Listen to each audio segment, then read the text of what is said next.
جیسا کہ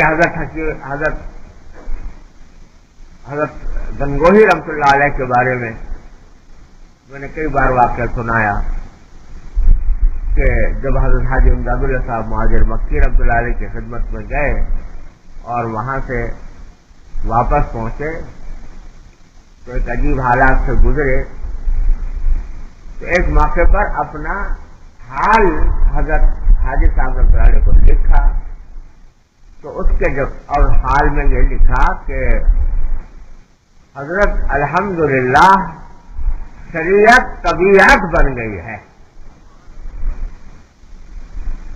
کیا جملہ ہے؟ شریعت طبیعت بن گئی ہے. کیا مانا؟ کہ جس طرح طبیعت کے خلاف کام ہونے سے آدمی کو تکلیف ہوتی ہے، اب شریعت کے خلاف ہونے سے تکلیف ہے.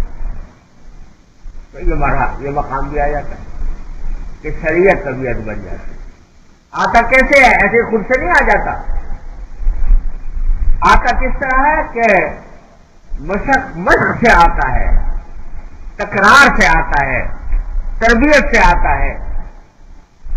مدتوں جب آدمی اپنے نفس کو رگڑے دیتا ہے اور اپنی طبیعت کے خلاف کام کرنے پر اس کو آمادہ کرتا رہتا ہے تو پھر وہ طبیعت بگڑ جاتی ہے. پھر کیا ہوتا ہے کہ جعلت قرۃ عینی فی الصلاۃ، کہ میری آنکھ کی ٹھنڈک نماز میں ہے. سرکار دو عالم صلی اللہ علیہ وسلم تشریف لے جا رہے ہیں سفر میں، نماز کا وقت آ گیا تو کیا فرمایا کہ ارحنا بالصلاۃ یا بلال، کہ اے بلال نماز سے ہمیں راحت پہنچا دو. کیا جب تک نماز نہیں پڑھی چین نہیں آ رہا، بےتابی ہو رہی ہے، بے چینی ہو رہی ہے، ہمیں راحت دے دو. الحمدللہ یہ صورت ہر نمازی مسلمان کو بھی حاصل ہو جاتی ہوتی ہے کہ نہیں؟ کہ اگر نماز کا عادی جب بن گیا، شروع میں تو دقت ہو رہی تھی، مار پیٹ کے بھیجنا پڑ رہا تھا اور ماں باپ کو، مانتا نہیں تھا، جا نہیں رہا تھا.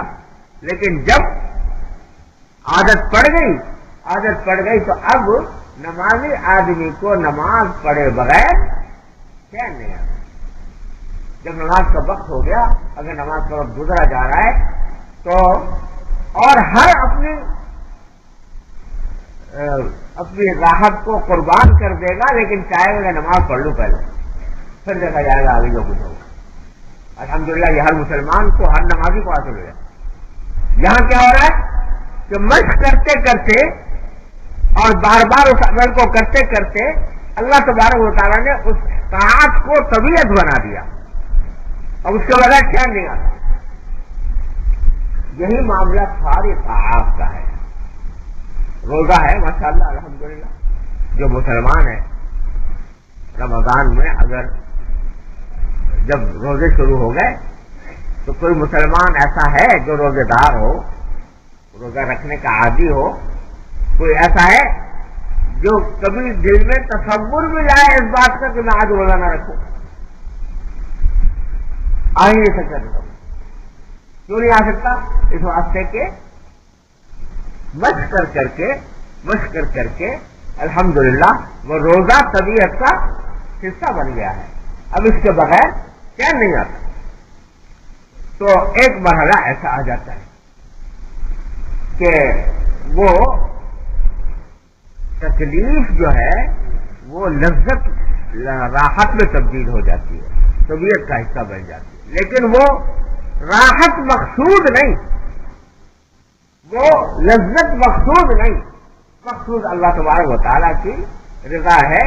اس کی خاطر میں یہ کام کروں، یہ ہے مزے کی خاطر میں. تو اس وجہ سے فرائض میں تو یہ بات ہوتی ہے، اور نوافل میں، نفلی عبادتوں میں بسا اوقات وہی قصہ رہتا ہے، بہت دنوں تک رہتا ہے، عرصہ دراز تک رہتا ہے کہ سستی ہو رہی ہے، ارے بھائی کون سا فرض ہے، واجب ہے، چھوڑ دو. تو یہ کشاکش مدتوں چلتی ہے، لیکن جب وہ کشاکش کر کے اس کے خلاف عمل کرنا شروع کر دیا یہاں تک کہ معمول کا وہ ایسا حصہ بن گیا کہ اس کے بغیر چین نہیں آتا. یہ بھی ہوتا نوافل میں بھی ہو جاتا، لیکن ہوتا اسی طرح ہے کہ آدمی اپنے نفس کے خلاف مجبور کرتا رہتا ہے، اپنے آپ کو زبردستی کرتا رہتا ہے. یہ صبر کر رہا ہے، اس صبر کو کرتے کرتے وہ آگے چل کر بات آگے ہو جائے. اس کی کچھ مثال ایسی ہے جیسے اگر کسی کو کوئی حادثہ پیش آ جائے، اپنے عزیز قریب کا انتقال ہو جائے، شروع میں کتنا صدمہ ہوتا ہے، صدمہ بہت ہو رہا ہے، لیکن ہر مرتبہ انا للہ و انا الیہ راجعون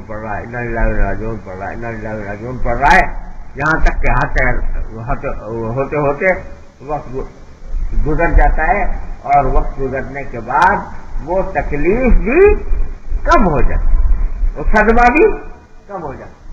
اسی طرح مشق کر کے یہ جو طاعات ہیں ان کے اوپر عمل کرنا، مشق کر کے اس کے اندر مشقت کم ہو جاتی ہے، لیکن ضروری نہیں کہ دور ہو جائے. جیسے پہلے میں نے عرض کیا تھا، اس فکر میں مت رہو کہ وہ دور ہو جائے، ہو یا نہ ہو ہمیں تو کرنا ہے، صبر کرنا. اب یہاں ایک اور بات بھی سمجھنے کی ہے،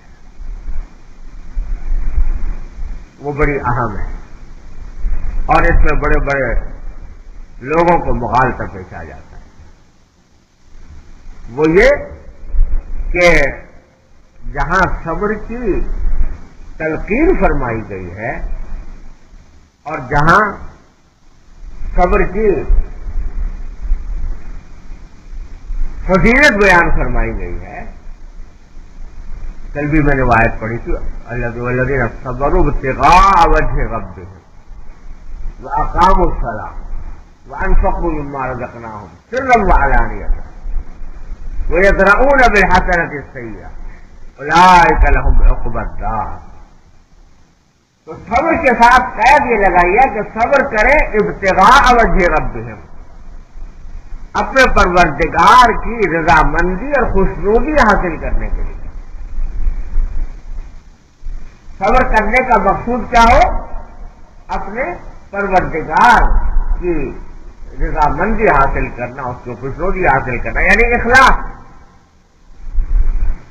آدمی صبر بھی کرے، خلاف طبیعت کام بھی کرے، اور پھر وہ کرے اللہ کے لیے نہ ہو، تو پھر خسیرت دنیا والا آخرہ، تکلیف بھی اٹھائی اور ساتھ ساتھ کوئی فائدہ بھی نہ ہوا، نہ جنت ملی نہ اللہ تعالیٰ کی رضامندی حاصل ملی.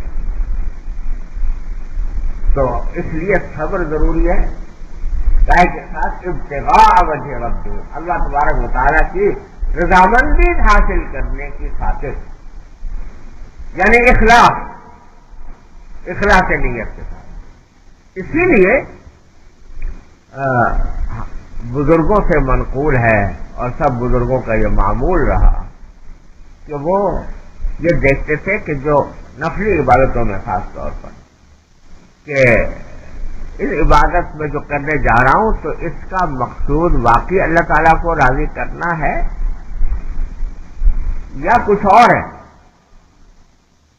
ریاکاری تو بسا اوقات یعنی بہت ہی بری بات ہے، لیکن ریاکاری کا شائبہ اس طرح پیدا ہو جاتا ہے کہ آدمی بعض اوقات کسی طاعت پر یا عبادت پر اس لیے آمادہ ہوتا ہے، نہیں کروں گا تو لوگ کیا کہیں گے، نہیں کروں گا تو لوگوں کے دل میں کیا خیال پیدا ہوگا. تو یہاں جو ہے وہ لوگ مخلوق کی رضامندی یا ناراضی وہ سبب بن گئی ہے اس بات کا کہ وہ کام کروں.